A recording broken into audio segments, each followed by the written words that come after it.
Good morning to you and, of course, my colleagues in the studio and our cherished viewers out there, as well as your production. I think that it is a situation that would be very, very difficult to criticize. Because, in all honesty, I think that the decision is in tandem with the expectations of many of us, and most importantly, in tandem with the laws of the country. And so there is little to criticize as far as that particular decision of the court is concerned. But it is important for us to contextualize the discussion this morning. I say so because, see, when the news broke, we were quick to take as the gospel truth the report of Erastus Asare Donkor. Nobody gave the accused MP a chance. In fact, we were not at that point interested in listening to him. And yesterday, I think on another sister platform, I indicated that I have been following Erastus Asare Donkor for some time now. There are instances that he has published stories on his own social network. Then in less than 24 hours, he comes to retract and apologize. Because that report of the so-called attack of the NIMO's team by the MPs and his tax or whatever they were branded, clearly was a report that was done based on hearsay. Erastus himself was not part of the NIMO's team. And so he claims that this was an information that he got. An information that he did not, as part of your journalistic ethics, he ought to have spoken to the member of parliament to pick up his information, to his side of the story. That was not done. He proceeded to churn out what he was reported to by others on the ground. That in itself is quite dangerous when it comes to the issues of accountability and also fidelity to the laws of this country, especially issues of fundamental human rights when it comes to giving any person accused an opportunity to clear himself. That was not adhered to. And I'm sure even within your own journalistic ethics, these are matters that you have been coached on. You don't report based on a one-sided story. You simply need to give the other side a listening ear. Do we know if attempts were made? Information is that I've had the opportunity of speaking to people around the MP, and my information is that that was not done. Right. Has Erastus retracted his side of the story? No, I'm coming. I'm getting a point. It does the fact whether he retracted or not. About Erastus or wait, the matter. But he's building a point. Okay, I'm interested in the bill. Please, I'll get there. I'm not here to respond to your questions. I'm here to respond holistically to the issues before us. Suhuyini. So, Nana, basically, that was where I had a problem. Because it could be any of us. It could be Doc tomorrow. It could be my brother Elvis. It could be any of us. These are the realities. And that is the culture we have been building for some time now. Where some selected media men, undoubtedly the contributions of Erastus, as far as the Galamsey fight is concerned, can never be underrated. Indeed, I have been part of those who feel that, look, this is a guy who deserves a national honor when it comes to that particular crusade. You cannot discount his role. True. And we are grateful for that spirited defense.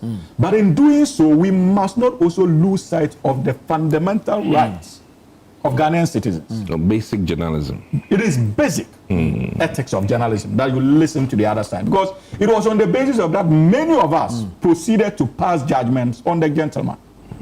Even before the CID announced an investigation of the process, he was declared as being empty. And indeed, it is not just the NPP alone.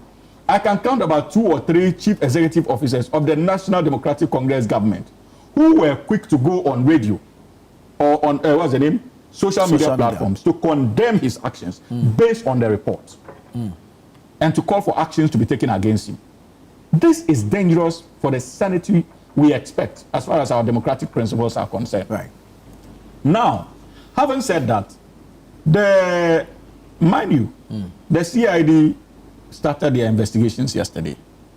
The information I'm having is that he was arraigned before the law courts and he was granted bail. Yeah.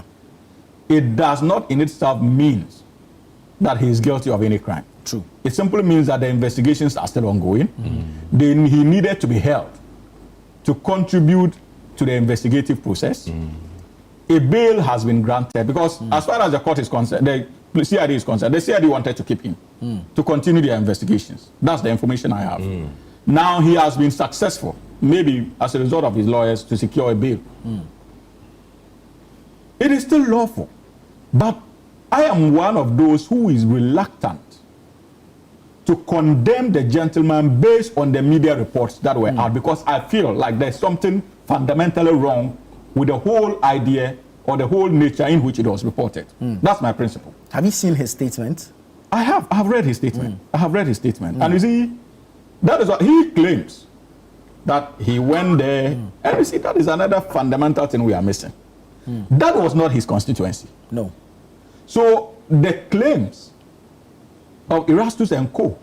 that he mobilized the town people is something that is difficult for me to comprehend. It's something that is difficult for me to comprehend, because if it happened in his constituency, one could have been easily forgiven to say that indeed he was instrumental in mobilizing the crowd, because as a member of parliament, it wouldn't take him more than 30-40 minutes to call his constituents to come out. But this was an entirely different constituency. A neighboring constituency. It doesn't matter, but this was an entirely different constituency. And he had been in communication with the MP for that constituency. Oh, come on. It doesn't make him familiar with the internal structures of that constituency. No, I mean on the day. As he would have had with his own constituency. His own statement. On the day he was in communication with the MP for that constituency. It doesn't matter. The MP was not even within the constituency. True. But the accusation is not that Collins Dauda mobilized people. The accusation is that this gentleman, the current MP, the MP we are having the discussion, is the one who mobilized the people within the town. And I'm telling you that common sense should tell us that that is not his constituency. And so he may not be privy to the internal workings of that constituency to be able to marshal such numbers in a matter of seconds or minutes. If it was within his constituency, these are things that we all could have said, okay, probably, how many minutes is it going to take to call his youth organizer, communications officer, and in a matter of, or his youth groups that are sympathetic to him. Because as members of parliament, I'm sure Doc agrees, when he was an MP, it wouldn't have taken him more than 1 hour to mobilize people within his constituency. But he cannot try that in my own brother's constituency in Tamale North. Because he may not know the internal workings of that constituency. These are the realities. But North I can. It's right next. Because that's a neighboring constituency. Even if you can't, you say you can for the purposes of at least adding some flesh to your mischief, so you are forgiven on the basis of and that. this constituency, if you like, is that of Godfather. And so we have to can call him that. The gentleman says that because it was not his constituency, he decided to rely on the influence of a religious leader, I'm told. A Zongo chief. Absolutely. A responsible thing to do. A member of parliament, if you are seen moving away, if you are driving past and you see a chaotic situation, it is only necessary that you intervene as a lawmaker of the land. But your safety is important. Now, yes, it is very, very important. And that is where issues of responsibility or irresponsibility could be raised. Are you getting it? At the onset, he wasn't intervening in a just a quick one. At the onset, he wasn't intervening in a chaotic situation. I was monitoring you. He was if you like, inquiring of an operation that was being carried out. When has it ever been declared lawful for you to be inquiring about what was going on if you are passing and you feel that there's something wrong here as a member of parliament or even as an assemblyman of the area? What he did, even the assemblyman of the area could have done that. And you see, Nana, let's not confuse, Doc, please. Nana, let's not confuse the issues. Let's get it right. An investigation is being carried on. And we have said that our commitment to the fight against Galamsey is something that we are not ready to compromise. I can assure you that if the CID should come out tomorrow with evidence that shows that indeed his responses were untenable, they were cooked up, and we are convinced based on that report that indeed the gentleman has questions to answer, be rest assured that it is not just the Parliament of Ghana through the Speaker that will be called upon to act. Even the NDC will activate its own internal mechanisms to deal with him. Absolutely. You see, I heard Elvis on my way here attempting to more or less downplay the significance of the fight under this administration as compared with the previous one. When did we ever have this swift response in terms of even being arraigned before court in a matter of 24 hours, a sitting member of parliament of the ruling National Democratic Congress? When? That in itself is progress, and it shows commitment on the part of government and investigative bodies to carry these things through. In the not too distant past, national executives of the MPP, the regional chairman of the MPP in Ashanti region, when Abu Jinapo, Honorable, issued statement about the activities of Akanto mining and wood to me. Did you ever hear any invitations to the CID head office? Some Pine and the likes, when they started mining through his own company in our forest reserves, did you ever come across things like this? Their national women's organizer and her involvement in issues of Galamsey, did you ever see something like this? Nana, let us be honest. Even if you want to brand this as for the cameras, it shows a certain level of commitment on the part of the government, because it gives confidence to those who are on the ground and they are fighting it. And it also communicates to the community people that, look, if you are found culpable, you would not be spared. That in itself is progress. My brother raised issues about the bail conditions. Again, and you attempted to correct him, but because he had a certain mentality, he was unwilling to listen. When were you in 2012? Is Woyemi an MPP person? No, he's not. Under an NDC government, because of the quantums of money, because there are different angles of criminal law, because of the quantums of monies that were involved, his bail bond was in the region of about 54 million Ghana cedis, if you remember. Was that an MPP person? And it was under the same NDC administration. I'm listening. You understand? On this in this particular instance, you are not dealing with losses in terms of revenue to the state. That can be quantified. You are dealing with an allegation of crime, an intrusion, if you like, in terms of the mandate of NIMOs, attempting to obstruct their mandated responsibilities or duties as a state apparatus that has been created to tackle a particular menace in society. You simply do not expect the courts to throw out in excess of 100,000 or 200,000 Ghana cedis as a bail condition. Absolutely not. Indeed, there are many who even feel that it should have been at his own cognizance without unnecessarily burdening it with 150,000 requirements. So, if I'm hearing you right, he should not even be given bill wahala. No. It's not about being given a bail wahala. He can be given a bail, but it would not require 150,000 bail bond. So, what you would have given? What, 10,000? He's a member of parliament. He's a sitting member of parliament. The possibility of absconding is clearly little.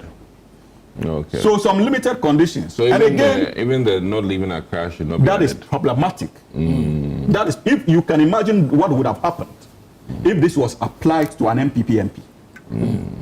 And so that is the reason why the MPP should not be excited about the decision of that court in terms of that conditionality. We all must be unanimous in our condemnation of it. And it is a matter of principle, Nana, because if they do not stand against that particular condition, what it simply means is that a precedence is being set. And if tomorrow their MPs are given bail conditionalities, that makes it impossible for them to visit their constituencies, they would not be able to complain. Because the NDC would have comfortably said that, look, but it applies to our own person. And that is the reason why it is important for us to be unanimous in our condemnation. Because I found it a little bit strange. If you say that he should not be allowed to travel outside the country, reasonable.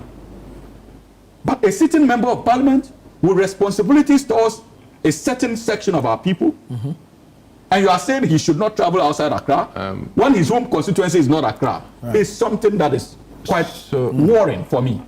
But Nana, having said all these things, the fundamental issue is that, look, as a government, I have made this point severally. And I think that it is important that the MPP, and of course, a chunk of our Ghanaian citizens, must begin to take it more seriously. The promise to... We cannot, Doc, be patient. No, you're missing the promise to relieve people in jail for Galamsey. That's why you missed it. The promise people arrested for Galamsey and the promise to release them. You missed that one. So I was just reminding you. That's one of the things that he talked about. About what? That the then candidate candidate said that those who had been arrested for Galamsey will be also released You know, I was just reminding you. And so what is wrong with that? And that it has come back to bite. And how has it come back? That is one of the reasons fueling such resistance by community folk. That is not true. The NDC was very clear. President Mahama was clear that indeed the occupation of this government would not be on those we find in the pits. We were convinced that there were kingpins like Wontumi and co, who were funding many of these illegal mining activities. And we thought that the only way to deal with the community people who were on the ground was simply to launch a policy that would succeed in the long run in taking them out of that particular illegal mining activity. Promise to release those who had been arrested. No, but we said that investigations will be carried out. Oh, of course, but we have done that. We are going after the kingpins. Yes. It's Wontumi not before the law course of the land. One Wontumi. Galamsey. Those who are already in jail. Are you guys going to allow them? They were going to allow. You have to understand. No, I don't have a problem. But see, the most important thing is for the listeners and viewers to judge whatever we are doing here. True. Nana, the point I was about making before I was rudely interrupted. Don't use such words. Don't use such words. I mean... is he... Okay, taken out. You are a gentleman. So yeah. Nana... withdraw. Thank you. So you see, Nana, but the fundamental thing is that it borders on truth. Indeed. We cannot win this fight. As a government, we appreciate that. Simply driven by emotions and sensationalism. It is important for the fight to be grounded in truth. And that was the reason why, since yesterday, I started cautioning about the nature of the reports, especially that came from Erastus. Look, if we proceed to court on the basis of that report, and we are embarrassed as a government, what it means is that it would have a tolling effect on the government's agenda to fight illegal mining and get the needed support from the Ghanaian people.